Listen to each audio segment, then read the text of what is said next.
This is the Detroit Sports Podcast Network. The United Shore Professional Baseball League games at Jimmy John's Field are the fun family entertainment experience that you just can't afford to miss. It's Thirsty Thursdays, Firework Fridays, live music Saturdays, and Sunday fun day for the kids. And don't forget, kids get to run the bases after every game, and parking is always free. Jimmy John's Field in downtown Utica is your summer destination. Get your tickets today at USPBL.com. And welcome to episode number 9 of the USPBL Podcast via the Detroit Sports Podcast Network. I am your host, Vito. Geronimo Churko. I haven't done that for this podcast yet. By the way, first time you're allowing me to lead off. I'm the leadoff hitter today, once and for all, on episode number 9 of the pod. And what a game it was on Championship Sunday. My family and I were there, my buddy Brett Karvovich, and we witnessed a comeback victory for the Utica Unicorns in the championship game. So, Unicorns win it all in the 2019 season with the 6-5 victory over the Westside Woolly Mammoths. Very impressive come-from-behind victory, and our guest is the skipper of the champion Unicorns as well. Congrats to the Unicorns. A great experience. You took the fellas out to enjoy a fun contest over there at Jimmy John's Field in Utica, Michigan. What a game, Vito. Everyone that was there is raving about it because of the fact that the Unicorns were down for the majority of the game. All the momentum was on the side of the Woolly Mammoths. All credit to Jim Essian. The Unicorns game was the talk of the town. Everyone was talking about how the Unicorns fought back. We had a notable guest from the Unicorns on. Who do we have this year on from the Unicorns? Well, we had Don Goodson, and Willie Martin also is the assistant manager to Jim Essian with the Unicorns. So Essian is our guest on this week's episode of the USPBL Podcast. And it is Jim Essian of the 2019 USPBL champion Utica Unicorns. Jim, how are you doing? Doing great. Recovered from the big party on Sunday. I got a bit of a hoarse voice just from all the yelling and screaming, but I'm doing great, and just look forward to spending a few moments with you. Well, it's a pleasure of ours to have you on for this episode of the USPBL Podcast, Jim. And you must have been on cloud 9 and just partying all day and night long on Sunday with that come-from-behind victory for your Unicorns in the 2019 USPBL Championship. A 6-5 victory for your club over the number 1 seed Westside Woolly Mammoths. How impressive was that victory for you guys in terms of how you had to come back as well, once again, to win that game? Well, it was a lot of fun. We've had a great group of guys all year, a lot of spirit and a lot of hard work. And we sent 4 players to affiliated baseball this year, so we ended up a little bit weaker, but a lot of resolve, great comeback victory, a tough team, tough pitcher, and we just got some great relief pitching that allowed us to come back and nibble away a little bit here and there, tie it up, and then take the lead in the 8th. To be a USPBL champion manager, what does that mean to you? To be able to say that about yourself? Well, it's wonderful. It's wonderful to win a championship. It's not our mission statement. My mission statement is not to go out and win championships and be manager of the year. Our mission statement is to develop these young players and get them along to affiliated clubs with the hope of getting some of them to the major league level, which we've been able to do with Randy Dobnak. For me, it's not about winning as much as it is, and it took me a long time to learn this, but it's about the development of the young player. And we'll get into Randy and how he pitched for your Utica Unicorns at one point back in 2017 when he was 3-0, an ERA below 2.5 and 35 innings pitched with your Unicorns. Now in the majors with the Minnesota Twins. And as you brought up, the USPBL preaches and is all about developmental side of things and developing the ball players to be able to get inked by big league ball clubs one day. So with all of that being said, and you iterated or brought that up yourself, but still this accomplishment, where does it rank among your best accomplishments and biggest accomplishments in your baseball career? Well, that's a good question. Listen, I don't mean to minimize the championship of the USPBL. I've got championship rings from the Carolina League in 1986, from the Eastern League, from the Pacific Coast League. I've got a World Series ring. I've got a Puerto Rican championship. I've got a Caribbean World Series championship. I've got European championships. But those were years and years ago. It's so wonderful to be part of the Utica Unicorns and what the Andy Appleby and Justin Orndorff are doing in the USPBL. Great thrill for me. I never had so much fun in my life. I've never been part of a wilder celebration, and we really took advantage of our victory, and we've been partying for 2 days. I was about to ask you, how long did you party for? Well, you just answered that question. I bet everybody was interested about that, Jim. And, you know, with all that being said about winning this championship for you, well, you had to have a start, and there was a reason why you got involved with this league in the United Shore Professional Baseball League in downtown Utica, Michigan. How did you actually get to the league? A good question. I grew up in Detroit. I raised my kids in Troy, Michigan. I retired as a financial advisor and was looking for something fun to do when the USPBL opened. I was fortunate to be named the coach of the Diamond Hoppers for Paul Nochi back in 2016. And from there, it's the spot for the Unicorns opened up in 2017. I think I showed that particular director of baseball operations, Brian Berryman, at the time, that I could be an asset as a manager, and he agreed and named me manager of the Unicorns. And then you got the chance to manage Randy Dobnak, the aforementioned Randy Dobnak, who made history this season in becoming the first USPBL alum to reach the majors. And he has been impressive thus far in his stint with the Twinkies. Now, managing him yourself back with the Unicorns in 2017, what was that like, Jim? And when did you realize that this guy had a chance to get signed by a big league organization? Well, I was very fortunate to be able to see Randy pitch in college because my younger son, Daniel, caught him as a freshman, sophomore at Alderson Broaddus University in West Virginia. So I saw Randy, go see my son play, and every time I did, this kid was pitching lights out as a freshman and sophomore. My son then graduated, and I've still followed Randy his junior and senior seasons, continued to put up big numbers. And once the draft came and went that particular year, I called him to see if he wanted to play, and he was at the time working for his father and driving an Uber. And I convinced him to come. He decided to come and see what it was all about. And he had great success. Was quickly picked up by the Twins and then had a meteoric rise throughout their organization. And great to see him up with the big club right now. And as you said, he was undrafted out of Alderson Broaddus University in West Virginia. And as you brought up, too, your son was a catcher for him at one point with that club, Division II school. So what kind of stories did your son have to say about Randy and catching him and what that experience was like for your son? He alerted me to the fact that, that Randy was doing so well. And, of course, every time my wife and I would go to see Daniel play, either in West Virginia or sometimes they played in Ohio or Pennsylvania, Randy was always the Friday night pitcher, and he always threw strikes, and he always threw the ball well and had great countenance about him.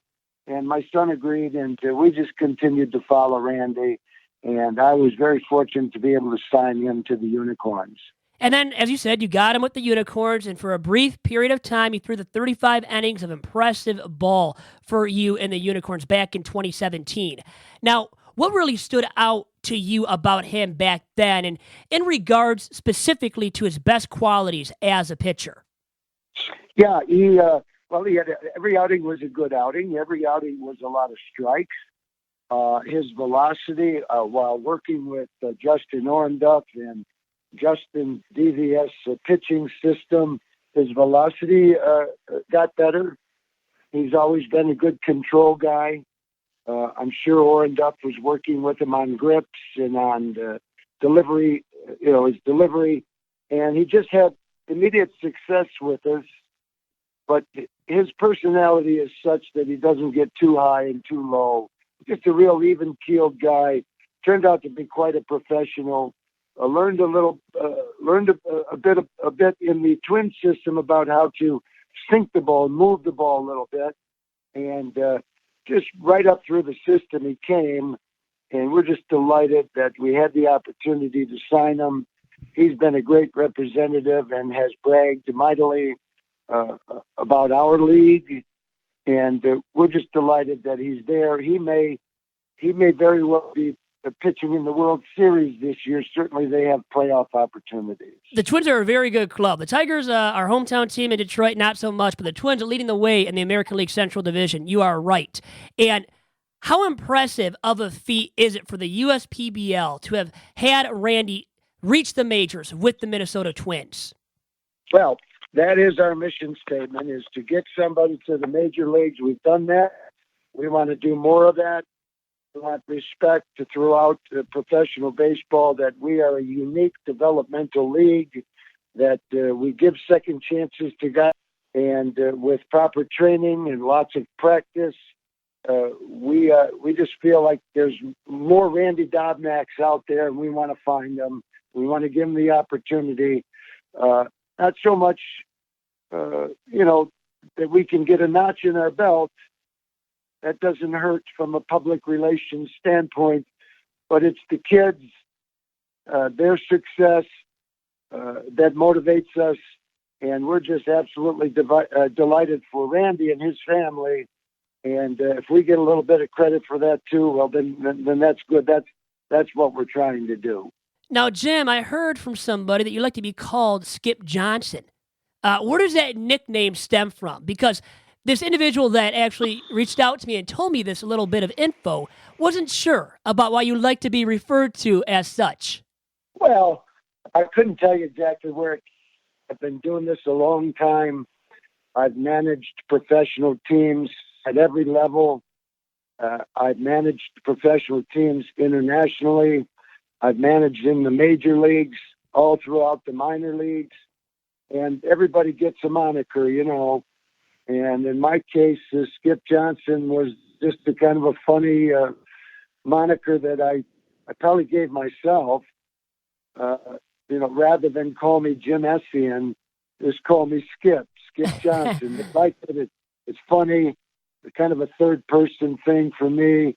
It's all cute and funny, and the guys get a kick out of it. Well, Skip Johnson, I should say, you played in the majors yourself at one point, just like Randy Dobnak, and you spent a few years in the major leagues. And what was your favorite memory from all of that time you spent as a player in Major League Baseball? Well, the thrill it gave my family. I grew up in Detroit, a poor family, 12 brothers and sisters. I would come into Detroit to play the Tigers, and I'd have to leave a lot of passes for my family. They were very proud of me. It helped pull the family together. So I think one of the great thrills for me is the thrill that it gave my family, my brothers and sisters, my mother and father. All through the years, there's been some great memories. It's a wonderful lifestyle if you can handle it. Just delighted to have spent 12 years in the major leagues as a player for the Cleveland Indians and the Philadelphia Phillies and the Oakland A's, Chicago White Sox and Seattle Mariners. I then began a minor league managerial career that I ended up managing the Chicago Cubs in 1991. I managed and coached throughout the minor league baseball and Major League Baseball for over 30 years. Been a great thrill, wonderful lifestyle, and probably my greatest thrill was the thrill that my family got.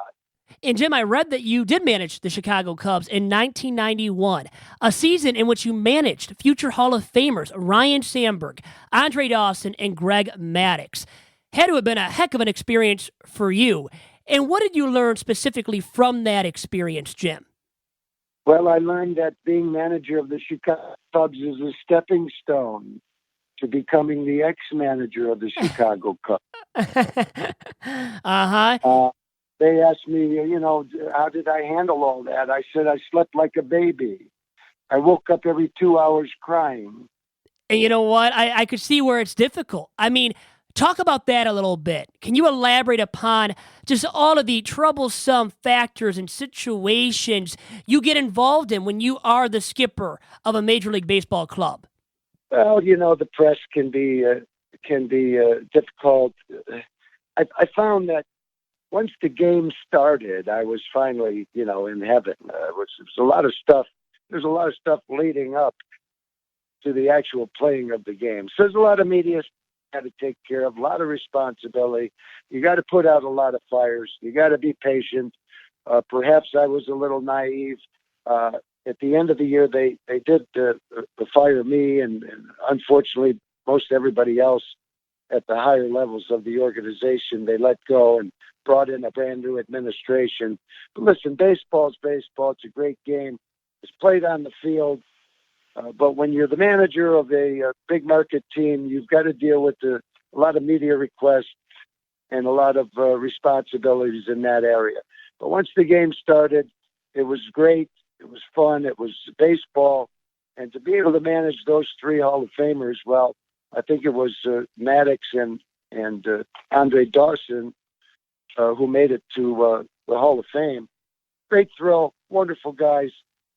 It's a great life experience, and I wouldn't trade it for anything. Speaking of those Hall of Famers, Jim, what are some of your favorite stories that you can share with my listeners and I right now regarding those three individuals that ended up being Hall of Famers? Well, I also had Joe Girardi on that team. He went on, of course, to manage the Yankees, and he also managed down in Miami. He was a great kid and a wonderful player, and turned out to be quite a wonderful big league manager. And he's going to manage the United States team in the Olympics trials, and sure he put together a great staff. But to manage those Hall of Famers, they go about their business in the right way. They're professionals in every way. You hardly had to even correct them, or they just knew what to do and went about and did it. Great stuff. Been a lot of great people through the years that I've played with and managed. Joe Girardi, you mentioned him, and I love him on MLB Network, in the studio on the call for games. And how about this? Future Tigers skipper? Could you see it happening, Jim? I would love for it to happen as a hometown Detroit Tigers fan. Yeah, that's a good point. He would be capable, Joe Girardi, managing a World Series bound team, or a team that's like the Tigers that are still trying to develop a winning culture after so many wonderful years. It does happen in baseball where you have to sit back maybe and develop some of your younger players, which means you're going to lose more games than if you had the veterans on the team. I would love to see Joe. Joe's going to be a success wherever he ends up. I know that he's doing some broadcasting and he's managing the United States in the Olympics. He'll be back in the big leagues managing somewhere, and why not in Detroit? Be great. From your time managing the Cubs and being a coach in pro baseball for all these years, how did all of those experiences, Jim, prepare you for your current job as skipper of the Utica Unicorns in the USPBL? That's a good question. I had to learn. I was ultra competitive as a player and a manager. I thought that winning was most important. And when I came to the USPBL, I see that it's really not about winning. It's about development of these younger players. At the major league level, you gotta win. At the minor league level and a developmental league like ours, you have to develop. The winning is not important at these lower levels. It is important in the majors, and fans insist on winning.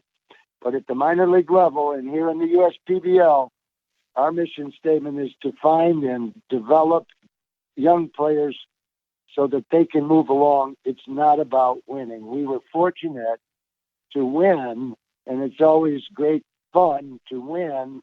Matter of fact, I haven't stopped celebrating yet. So it's a lot of fun, but it really is about development and not about winning. So when do you move past all the celebrating then, Jim, and start focusing on next year with the Unicorns? Next year we'll see what happens. I'll talk to Duff, and I'm sure I'll have a meeting with Andy Appleby and Justin Ornduff. We'll see what next year brings. We're all hoping for another stadium and more teams. It means more jobs for more players and coaches and managers and front office staff. It helps the human race flourish.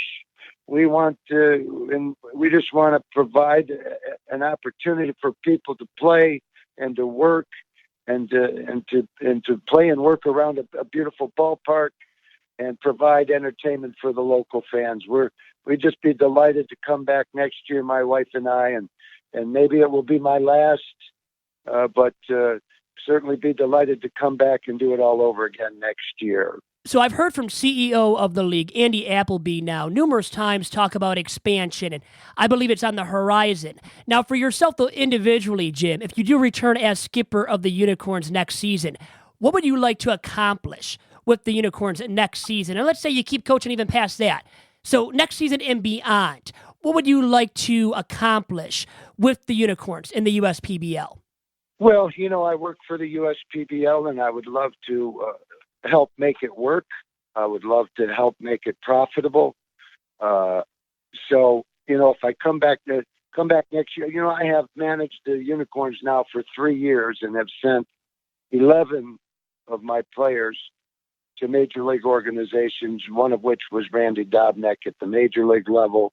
That's a great thrill, is being able to call somebody up and say, hey, you're going to the Minnesota Twins, or you're going to the Colorado Rockies, or you're going to the Cincinnati Reds. And then if we are successful in landing another stadium somewhere and more teams, there's going to be a lot more work to do, and I'd like to be a part of that in some capacity. Jim, I'll leave you with this. How do you believe the USPBL stands out from the rest of these independent baseball leagues throughout the country? Yeah, that's a good question as well, because to be honest, I would think that those other independent leagues, they have to put fannies in the seats or the manager gets fired. So they've got to win games or the manager gets fired. So their focus, their intent is on winning. And when you approach baseball in that regard at this level, I think that you're eliminating the real goal, which is what is part of our mission statement, is developing the young player. No pressure to somehow be the manager of the year and win the championship. I'm under no pressure to do that. We just lead and guide young men, helping them flourish in their lives, and hopefully some of them get picked up by major league organizations, and hopefully some of them picked up make it to the major leagues. And Jim, with that being said, hope to have you back in the dugout for the Unicorns next season, and keep having fun over there in the USPBL. Well, thanks for having me. I had a great time, and I'm going to go have another drink, and I'm going to continue to party. Enjoy. Have another beer or two on us. It's been a pleasure, Jim. Have a great day, and nice talking to you. And that indeed was Jim Essian, the skipper of the 2019 USPBL champion Utica Unicorns, who once again came from behind in impressive fashion to defeat the Westside Woolly Mammoths on Championship Sunday at Jimmy John's Field in downtown Utica. And guess what? My family and I'll reiterate this, once again, we're there to witness this happen for the Unicorns, and what an impressive showing from them as they were down throughout the majority of the game and were relentless, kept fighting back. And despite, a past guest on these airwaves, Don Goodson, not having his A game, being the starting pitcher for the Unicorns, and they had to go to their relievers. And once they went to the pen, though, the Unicorns did an effective job of pretty much shutting down the Woolly Mammoths, and in the end scored enough to get it done 6-5 on Championship Sunday. And congrats to Jim Essian and all of the Unicorns on their championship this season in the USPBL. He did reiterate the primary goal is the kids. Make sure they develop, make sure they have a strong opportunity to meet their goals. Winning is just icing on the cake, and what experience he has. I mean, managing the Cubs, dealing with all the media. Even back then, Vito, the pressure of all you journalists trying to ask all these questions. My goodness. And he said that, you know what, it's just at the end of the day, there's a lot you got to get to. I mean, there's probably so many media trying to email for questions, trying to get stories, things like that, that you gotta attend to a lot of things and then deal with those personalities like you mentioned. What a great opportunity to have a talk with Jim Essian, and I'm glad we got a chance to hear it. Would love to meet the guy in person now. An interesting fella, huh? And really a lot of great anecdotes and great experiences he has garnered throughout his career in pro ball, playing in the majors at one point, being the manager of the Chicago Cubs back in 1991, and he got fired at the end of that season. But all of the experiences and lessons he garnered from that very season as manager of the Cubs, and since then, continuing to coach in pro ball until finally reaching the USPBL when he served as an assistant manager to Paul Noce with the Eastside Diamond Hoppers, and since having served as the skipper of the Utica Unicorns since 2017, and having the opportunity to manage Randy Dobnak as well back in 2017 with the Unicorns. Dobnak, a guy, once again, that went undrafted out of college, played at a D2 school in Alderson Broaddus University in West Virginia, and he played with Jim's son. Jim's son, as Jim brought up himself during the interview, was the catcher for Randy at times when both were members of Alderson Broaddus University. So, terrific stuff out of Jim. It was a pleasure speaking with him, and hopefully he does return to the dugout next season as skipper of the Unicorns. Another great season under the belt for the USPBL, highlighted by a great championship weekend and championship game. Enjoy doing the podcast with you, Vito. I think we're going to do one more. I look forward to one more in-depth interview for a round of 10. I look forward to always talking about the happenings at the United Shore Professional Baseball League. For all information, if you did miss out on championship weekend, go ahead on over to USPBL.com. Find the United Shore Professional Baseball League's YouTube page. You can catch the highlights of the action you missed, or you can head on over and follow them on Twitter at USPBL. Great podcast, sir. Look forward to next week. Really quick note, Scott McDonald, I saw you dancing out there at Jimmy John's Field this past Sunday. You had some nice dance moves. You might have to teach me a thing or two. Maybe I'll teach you a thing or two as well. And I hope you listen to this, and I think you will end up doing so, and we'll end up hearing that little shout-out for you. So, hey, big thanks to him, by the way, too, all season long, hooking us up with these great interviews on the USPBL podcast. And with that, I am saying adios as well. The United Shore Professional Baseball League games at Jimmy John's Field are the fun family entertainment experience that you just can't afford to miss. It's Thirsty Thursdays, Firework Fridays, live music Saturdays, and Sunday Fun Day for the kids.